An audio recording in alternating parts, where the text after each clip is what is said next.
حضرت حوا کی موت کا عجیب واقعہ۔ حضرت آدم علیہ السلام کی وفات کے ٹھیک 1 سال بعد حضرت حوا علیہ السلام بیمار ہو گئیں تو آپ علیہ السلام کے بیٹے حضرت شیث علیہ السلام نے اپنے تمام بہن بھائیوں کو اکٹھا کیا اور فرمایا کہ ہماری ماں کا بھی جسم ہمارے باپ کی طرح بے چین ہونے لگا ہے۔ چنانچہ تمام اولاد حضرت حوا کے گرد جمع ہو گئی، لیکن حضرت حوا نے سب کو باہر نکال دیا اور فرمایا کہ بسم اللہ الرحمن الرحیم۔ حضرت آدم علیہ السلام سے پہلے دنیا میں کیا تھا؟ یہ وہ سوال ہے جو ہم سب کے ذہن میں آتا ہے کہ کائنات میں انسانوں کے بسنے سے پہلے آخر کیا تھا؟ ایک صحابی نے حضور صلی اللہ علیہ وسلم سے سوال کیا کہ اے اللہ کے رسول صلی اللہ علیہ وسلم، زمین اور آسمان کو پیدا کرنے سے پہلے ہمارا پروردگار کہاں تھا؟ آپ صلی اللہ علیہ وسلم نے فرمایا کہ تب اللہ کے سوا اور کچھ بھی نہ تھا۔ پھر اس نے پانی پر اپنا عرش بنایا، گویا یہ اس کائنات کی ابتدا تھی۔ پھر اللہ نے قلم کو پیدا کیا اور اس کو حکم دیا کہ لکھ، اور قلم نے اللہ تعالیٰ کے حکم سے اس کے علم سے قیامت تک ہونے والا سب کچھ لوح محفوظ میں لکھ دیا۔ اس کے بعد آسمان اور زمین کی 6 دن میں تخلیق کی گئی۔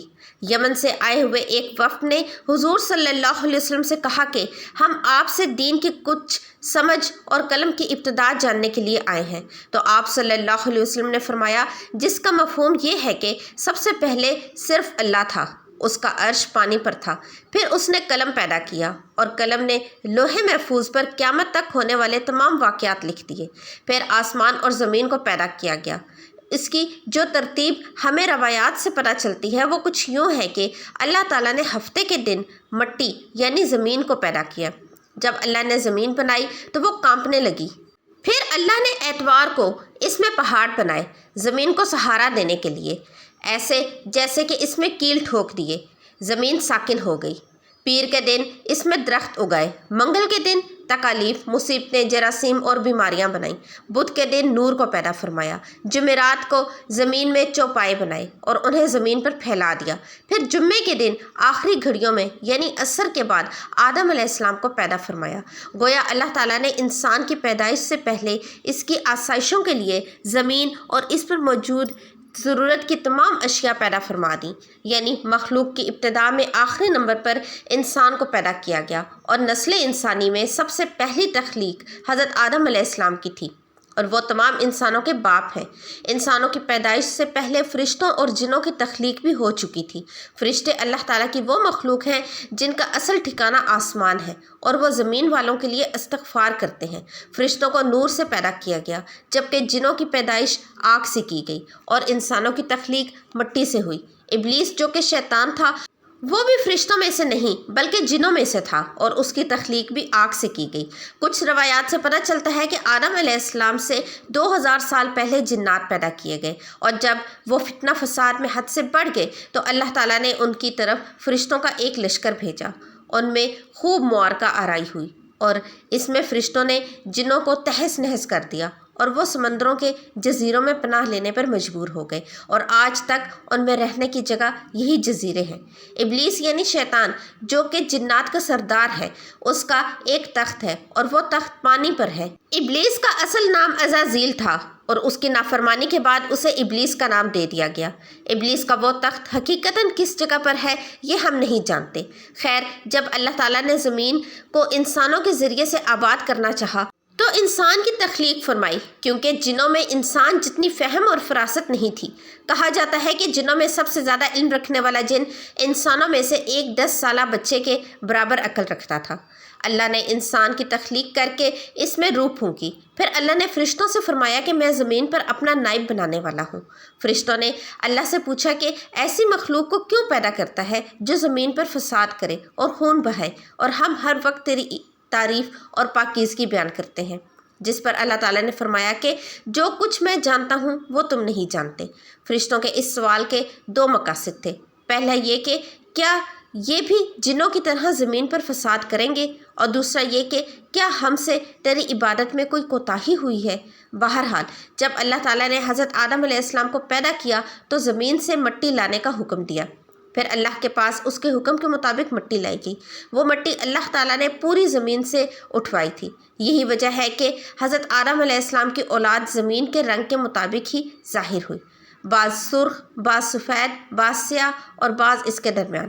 اس مٹی کو پانی سے تر کیا گیا تو یہ 3 بن گئی۔ قرآن مجید میں بعض جگہ انسان کی تخلیق کے لیے تو راب کا لفظ آیا ہے یعنی کہ خشک مٹی، اور بعض جگہ 3 کا لفظ آیا ہے جو کہ بھیگی ہوئی یا تر مٹی کو کہتے ہیں۔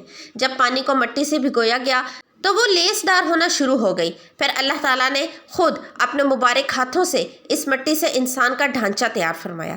اللہ تعالیٰ نے انسان کی تخلیق فرشتوں کے سپرد نہیں کی، بلکہ انسان کو خود ایک مورتی کی صورت میں ڈھالا۔ اس کے بعد ایک مقررہ مدت تک اس کو چھوڑے رکھا، یہاں تک کہ وہ گیلی مٹی خشک ہو گئی اور اس کا رنگ سیاہ ہو گیا۔ اس میں سے جو بدبو آنے لگی پھر وہ خشک ہو کے کھنکھناتی مٹی بن گئی اور آخر میں آگ پر پکی ہوئی مٹی کی صورت اختیار کر گئی، جسے قرآن پاک میں فخار کہا گیا ہے۔ اس مٹی کے لیے اور بھی کچھ الفاظ قرآن مجید میں ملتے ہیں، مثلاً ہمایون یعنی سیاہ مٹی، مسنون یعنی بدبودار مٹی، سلسال یعنی کھنکھنا کر بولنے والی مٹی۔ تخلیق آدم اللہ تعالیٰ کا ایک کرشمہ ہے۔ انسانوں کو ایک بہترین شکل اختیار کی گئی۔ اس وقت انسان کا قد بہت لمبا تھا اور ان کے بعد آنے والے لوگوں کے قد گھٹتے چلے گئے۔ انسانوں میں سب سے زیادہ ایک لمبا قد حضرت آدم علیہ السلام کا تھا۔ ایک روایات میں حضرت آدم علیہ السلام کا قد 60 ہاتھ بیان کیا گیا ہے۔ بہرحال جب اللہ تعالیٰ نے انسان کا ڈھانچہ بنا کر اسے خشک ہونے کے لیے ایک مقررہ مدت تک چھوڑے رکھا تو ابلیس یعنی شیطان اس کے ارد گرد چکر کاٹنے لگا۔ وہ اس ڈھانچے کو ٹھوکر مارتا تو اس میں سے ایسی آواز آتی جیسے خالی مٹی کے مٹکے سے آتی ہے، اور اس نے دیکھا کہ یہ ڈھانچہ پیٹ والا ہے تو وہ سمجھ گیا کہ یہ مخلوق اپنے آپ پر قابو نہیں رکھ پائے گی۔ حضرت آدم علیہ السلام میں روح ڈالنے سے پہلے فرشتوں کا گزر اس ڈھانچے کے پاس سے ہوا تو وہ گھبرا گئے، اور ابلیس بھی ڈھانچے کے آس پاس سے گزرتا ٹھوکر مار کر کہتا، تجھے کسی خاص مقصد کے لیے پیدا کیا گیا ہے۔ یہ کہہ کر وہ اس کے منہ کے راستے اس میں داخل ہو جاتا اور کمر کے راستے باہر آ جاتا، اور پھر اس نے فرشتوں سے کہا کہ اس سے گھبرانے کی کوئی ضرورت نہیں ہے۔ اگر مجھے اس پر مسلط کیا گیا تو میں اسے ہلاکت میں ڈال دوں گا، اور اگر اسے مجھ پر مسلط کیا گیا تو یقیناً اس کی نافرمانی کروں گا۔ یعنی ابھی حضرت آدم علیہ السلام میں اللہ تعالیٰ نے روح بھی نہیں پھونکی تھی، تب سے ابلیس کی انسان سے عداوت اور دشمنی واضح تھی۔ پھر اللہ تعالیٰ نے حضرت آدم علیہ السلام میں اپنی روح پھونکی۔ جیسے ہی روح اس مجسمے میں سر کی طرف سے داخل کی گئی تو حضرت آدم علیہ السلام کو چھینک آ گئی۔ حضرت آدم علیہ السلام سے کہا کہ الحمدللہ کہیے۔ انہوں نے کہہ دیا۔ اللہ تعالیٰ کی اس تعریف کے جواب میں اللہ تعالیٰ نے فرمایا کہ تجھ پر تیرا رب رحم فرمائے۔ جب روح ان کی آنکھوں میں داخل ہوئی تو ان کی آنکھوں سے جنت کے پھلوں کو دیکھا تو غور و فکر کرنے لگے۔ پھر روح پیٹ میں داخل ہوئی تو کھانے کی طلب ہوئی، یعنی روح ابھی ٹانگوں تک نہیں پہنچی تھی اور کھانے کی خواہش محسوس ہونے لگی۔ جب حضرت آدم علیہ السلام میں روح پھونک دی گئی تو اللہ تعالیٰ نے ان کی پشت مبارک پر ہاتھ پھیرا، جس سے قیامت تک کے لیے آنے والے تمام انسان باہر آ گئے۔ حضرت آدم علیہ السلام کی تمام اولاد ان کے سامنے ظاہر ہو گئی۔ یہ بات قرآن اور حدیث سے بھی واضح ہے۔ پھر اللہ نے اولاد آدم سے انہی کے بارے میں اقرار لیا کہ کیا میں تمہارا رب نہیں؟ تو تمام انسانوں نے جواب دیا کہ ہم اقرار کرتے ہیں کہ تو ہی ہمارا رب ہے۔ اللہ تعالیٰ نے حضرت آدم علیہ السلام میں اپنی روح پھونک کر فرشتوں اور جنوں سے انسان کو سجدہ کرنے کا حکم دیا۔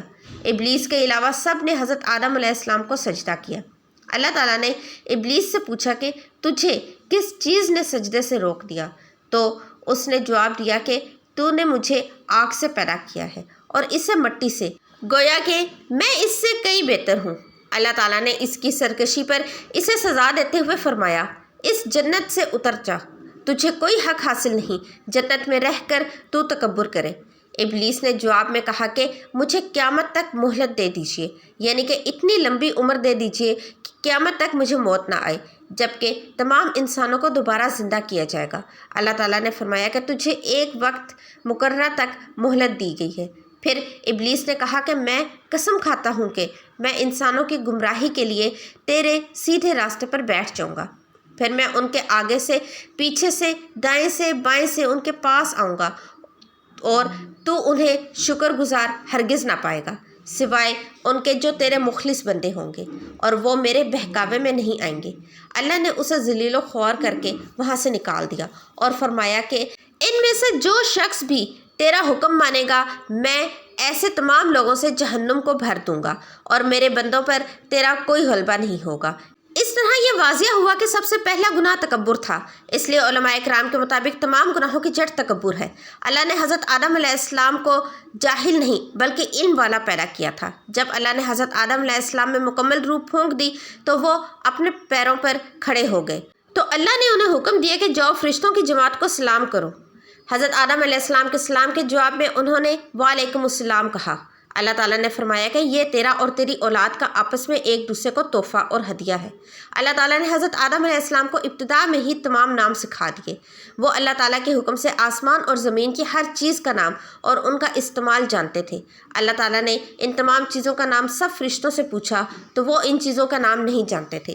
پھر حضرت آدم علیہ السلام نے ان تمام چیزوں کے نام بتائے۔ تب اللہ تعالیٰ نے فرشتوں سے فرمایا کیا میں نے تمہیں نہیں کہا تھا کہ میں وہ جانتا ہوں جو تم نہیں جانتے؟ پھر ایک روز حضرت آدم علیہ السلام سو رہے تھے تو اللہ تعالیٰ نے ان کی بائیں پسلی سے حضرت حوا علیہ السلام کو پیدا فرمایا اور انہیں حضرت آدم علیہ السلام کا ہمسفر بنایا۔ حضرت آدم علیہ السلام جب بیدار ہوئے تو انہوں نے دیکھا کہ حضرت حوا علیہ السلام کو پاس بیٹھے ہوئے۔ انہوں نے پوچھا کہ تم کون ہو؟ انہوں نے جواب دیا کہ میں عورت ہوں۔ حضرت حوا علیہ السلام قیامت تک آنے والی تمام عورتوں میں سب سے زیادہ خوبصورت تھیں۔ حضرت آدم اور حضرت حوا علیہ السلام دونوں جنت میں رہتے تھے۔ انہیں نور کا لباس پہنایا گیا۔ جب ابلیس نے انہیں گمراہ کرنا شروع کر دیا تو اللہ تعالیٰ نے جس درخت کے پاس جانے سے انہیں منع کیا تھا، شیطان نے انہیں وہی کھانے پر مجبور کر دیا اور اس پر چھوٹی سی قسمیں بھی کھائیں۔ انہوں نے اس درخت سے کھا لیا اور اللہ تعالیٰ کی نافرمانی کے مرتکب ہوئے۔ اللہ تعالیٰ نے ان سے نور کا وہ لباس لے لیا اور وہ برہنہ ہو گئے۔ وہ اس درخت کے پتوں سے اپنے آپ کو ڈھانپنے لگے، لیکن اس گناہ کے بعد غرور اور تکبر کی جگہ وہ اللہ تعالیٰ سے معافی مانگنے لگے اور اس کی مغفرت کے طلبگار ہوئے۔ اس سے یہ پتہ چلتا ہے کہ خطا انسان کی فطرت کا حصہ ہے، کیونکہ وہ فرشتوں کی طرح معصوم نہیں۔ پھر اللہ تعالیٰ نے انہیں جنت سے نکل جانے کا حکم دیا اور فرمایا کہ تمام زمین پر رہو اور تم ایک دوسرے کے دشمن ہو گئے۔ پھر وہ دونوں زمین پر اترے اور انہی کے ساتھ ابلیس بھی زمین پر اترا۔ حضرت آدم اور حضرت حوا علیہ السلام نے اپنے رب سے معافی کے کلمات سیکھے۔ ایک روایات کے مطابق حضرت آدم علیہ السلام کو ہند میں جبکہ حضرت حوا علیہ السلام کو جدہ میں اتارا گیا۔ پھر وہ ایک دوسرے کو ڈھونڈنے لگے اور آخرکار میدان عرفات میں ان کی ملاقات ہوئی۔ حضرت حوا علیہ السلام نے 20 ولادتوں میں 40 بچوں کو جنم دیا۔ ہر ولادت میں ایک لڑکا اور ایک لڑکی پیدا ہوتی تھی۔ سب سے پہلا جوڑا قابیل اور ان کی بہن کمین کا تھا۔ اس طرح زمین پر نسل انسانی کی افزائش شروع ہو گئی۔ حضرت عبداللہ بن عباس رضی اللہ عنہ نے ارشاد فرمایا بے شک اللہ تعالیٰ نے آدم کو جمعے کے دن عصر کے بعد پیدا فرمایا اور آپ کو ظاہری زمین کی ایک مٹھی مٹی سے پیدا فرمایا، اس لیے آپ کو آدم کہتے ہیں اور آپ کی اولاد کو آدمی یعنی آدم والا کہتے ہیں۔ حضرت آدم علیہ السلام کا مبارک خمیر جس مٹی سے تیار ہوا، اس سے بچ جانے والی مٹی شریف سے کھجور کا درخت بنایا گیا۔ جیسا کہ حضرت مولا علی رضی اللہ عنہ بیان کرتے ہیں کہ حضور صلی اللہ علیہ وسلم نے ارشاد فرمایا کھجور کا احترام کرو کیونکہ یہ تمہارے والد حضرت آدم علیہ السلام کی بچی ہوئی مٹی سے پیدا کی گئی ہے۔ اللہ تعالیٰ نے حضرت آدم علیہ السلام کو بغیر ماں باپ کے مٹی سے پیدا فرمایا۔ اللہ تعالیٰ نے حضرت آدم علیہ السلام سے حضرت بی بی حوا کو پیدا فرمایا۔ حضرت آدم علیہ السلام نے ان کی طرف دست محبت بڑھانے کا ارادہ فرمایا تو فرشتوں نے عرض کیا کہ اے آدم ٹھہر جائیں، پہلے ان کا مہر ادا کریں۔ آپ علیہ السلام نے فرمایا ان کا مہر کیا ہے؟ فرشتوں نے عرض کی ان کا مہر یہ ہے کہ آپ ہمارے سردار حضرت محمد صلی اللہ علیہ وسلم پر 3 یا 10 مرتبہ درود پاک پڑھیں۔ چنانچہ آپ علیہ السلام نے درود پڑھا اور فرشتوں کی گواہی سے آپ کا حضرت بی بی حوا سے نکاح ہو گیا۔ اس سے معلوم ہوا کہ نبی پاک صلی اللہ علیہ وسلم پر موجود چیز کے لیے وسیلہ ہے، یہاں تک کہ اپنے والد حضرت آدم علیہ السلام کا بھی وسیلہ ہے۔ حضرت آدم علیہ السلام نے 960 برس کی زندگی پائی، جبکہ آدم علیہ السلام کی زندگی 1000 سال کی تھی، کیونکہ جب آدم علیہ السلام جنت میں تھے تو اللہ تعالیٰ نے حضرت آدم علیہ السلام کو ان کی تمام اولاد جن جن کو نبوت ملتی تھی ان کی شخصیت، ان کی عمر حضرت آدم کے سامنے واضح کر دی۔ آپ نے جب حضرت داؤد علیہ السلام کی عمر کو 60 سال تک دیکھا تو اللہ تعالیٰ سے کہنے لگے اے اللہ میری عمر کے 40 سال میرے پوتے داؤد کو دے دو۔ تو یوں ان کی دعا قبول ہو گئی۔ اللہ تعالیٰ نے ان کو 2 فرزند عطا کیے، حابیل اور قابیل، لیکن شیطان کے وسوسوں کی وجہ سے جب قابیل کے ہاتھوں حابیل قتل ہوئے تو حضرت آدم علیہ السلام اندر سے ٹوٹ گئے اور بار بار اللہ کے دربار میں دعا مانگنے لگے۔ ایک دن حضرت جبرائیل علیہ السلام حضرت آدم علیہ السلام کے پاس آئے اور فرمایا اے آدم، اللہ تمہیں ایسا بیٹا دینے والے ہیں جس کے نصیب سے انبیاء اور اولیاء زمین تک پہنچیں گے، اس کا نام شیش رکھنا۔ شیش کا اصل مطلب ہے اللہ کا عطا کیا ہوا تحفہ، اور یوں اللہ نے آدم کی نسل کو زمین پر بھیجا۔ جب حضرت آدم علیہ السلام کا آخری وقت آیا تو آپ نے اپنے بیٹوں سے کہا میرا دل کرتا ہے کہ میں جنت کا پھل کھاؤں۔ آپ کے بیٹے زمین پر جنت کا پھل ڈھونڈنے لگے۔ اچانک سے ان کو فرشتے ملے اور کہنے لگے اے بنی آدم کہاں جا رہے ہو؟ انہوں نے کہا ہم اپنے بابا کے لیے جنت کا پھل ڈھونڈنے جا رہے ہیں۔ ان فرشتوں نے کہا جاؤ تمہارا بابا چند دنوں کا مہمان ہے۔ تمام فرزند دوڑتے ہوئے آپ کے پاس پہنچے۔ آپ بستر بیماری پر اللہ کا ذکر فرما رہے تھے۔ بس اتنے میں موت کا فرشتہ آن پہنچا۔ جیسے ہی حضرت حوا نے موت کا فرشتہ دیکھا تو حضرت آدم علیہ السلام سے لپٹ گئی۔ حضرت آدم علیہ السلام نے فرمایا اے حوا مجھ سے دور ہٹ جا، ایک مرتبہ پہلے بھی آپ کی وجہ سے جنت سے نکالا گیا ہوں، آج اللہ اور اس کے فرشتوں کے درمیان حائل نہ ہو۔ پھر آپ ان فرشتوں سے مخاطب ہو کر کہنے لگے اے فرشتہ موت کیا بھول تو نہیں ہو گئی؟ میں نے اللہ سے سنا تھا کہ میری عمر 1000 سال کی ہے، ابھی تو مجھے 960 برس ہوئے ہیں۔ ملک الموت نے کہا اے اللہ کے نبی، آپ نے خود ہی فرمایا تھا کہ آپ کی عمر کے 40 سال آپ کے پوتے حضرت داؤد علیہ السلام کو دے دیے جائیں۔ بس حضرت آدم علیہ السلام کی روح قبض کی گئی، آپ کو غسل فرشتوں نے دیا اور جنت کی خوشبو آپ کے جسم مبارک کو لگائی گئی۔ پھر آپ کی نماز جنازہ فرشتوں نے حضرت جبرائیل علیہ السلام کے پیچھے ادا کی، زمین کھود کر آپ کی تدفین ہوئی، اور تمام انسانوں کے نزدیک اللہ کا یہ حکم نافذ ہوا کہ جب بھی کسی کا انتقال ہو اس کے جسم کو ایسے ہی تدفین کرنا۔ آج بھی ان فرشتوں کی سنت پر اہل ایمان عمل کر کے اپنے بزرگوں کو دفن کرتے ہیں۔ جب حضرت آدم علیہ السلام کی روح قبض کرنے کے لیے فرشتہ پہنچا تو آپ کے بیٹے جس کو آپ نے اپنا جانشین بنایا تھا حضرت شیش علیہ السلام سے کہنے لگے اے میرے جانشین، میں نے اللہ سے سنا تھا کہ عنقریب اس زمین پر ایک طوفان آئے گا، اگر تم اس وقت تک موجود رہو تو میرے جسم کو اس کشتی میں سوار کرنا جو نجات کا وسیلہ ہے، اگر تم اس وقت زندہ نہ ہو تو اپنی اولاد کو وصیت کرنا کہ میرے جسم کو کشتی نوح میں سوار کریں۔ تاریخ میں لکھا ہے کہ جب طوفان نوح آیا تو حضرت نوح علیہ السلام نے اپنی کشتی میں حضرت آدم علیہ السلام اور حضرت حوا کے جسم مبارک کو سوار کیا اور بیت المقدس یا عراق میں اس جگہ تدفین کی جہاں انہوں نے اپنی قبر بنوائی۔ آدم علیہ السلام کے ٹھیک 1 سال بعد حضرت حوا علیہ السلام بیمار ہو گئیں تو آپ علیہ السلام کے بیٹے حضرت شیش علیہ السلام نے اپنے تمام بہن بھائیوں کو اکٹھا کیا اور فرمایا کہ ہماری ماں کا بھی ہمارے باپ کی طرح جسم بے جان ہونے لگا ہے۔ چنانچہ تمام اولاد حضرت حوا علیہ السلام کے گرد جمع ہو گئی، لیکن حضرت حوا علیہ السلام نے سب کو باہر نکال دیا اور فرمایا ابھی باہر جاؤ، مجھے فرشتوں سے ملنے دو، جب میری روح پرواز کر جائے تو اندر آ جانا۔ اللہ تعالیٰ سے دعا ہے کہ وہ ہمیں تمام برائیوں سے دور فرما کر نیک عمل کرنے کی توفیق عطا فرمائے اور ہمیں نبی پاک صلی اللہ علیہ وسلم کی آل پاک سے سچی اور پکی محبت عطا فرمائے، آمین۔ ناظرین، کامنٹ سیکشن میں اللہ کے 99 ناموں میں سے ایک نام ضرور ٹائپ کیجیے گا، ویڈیو کو لائک اور چینل کو سبسکرائب بھی کیجیے گا۔ اللہ حافظ۔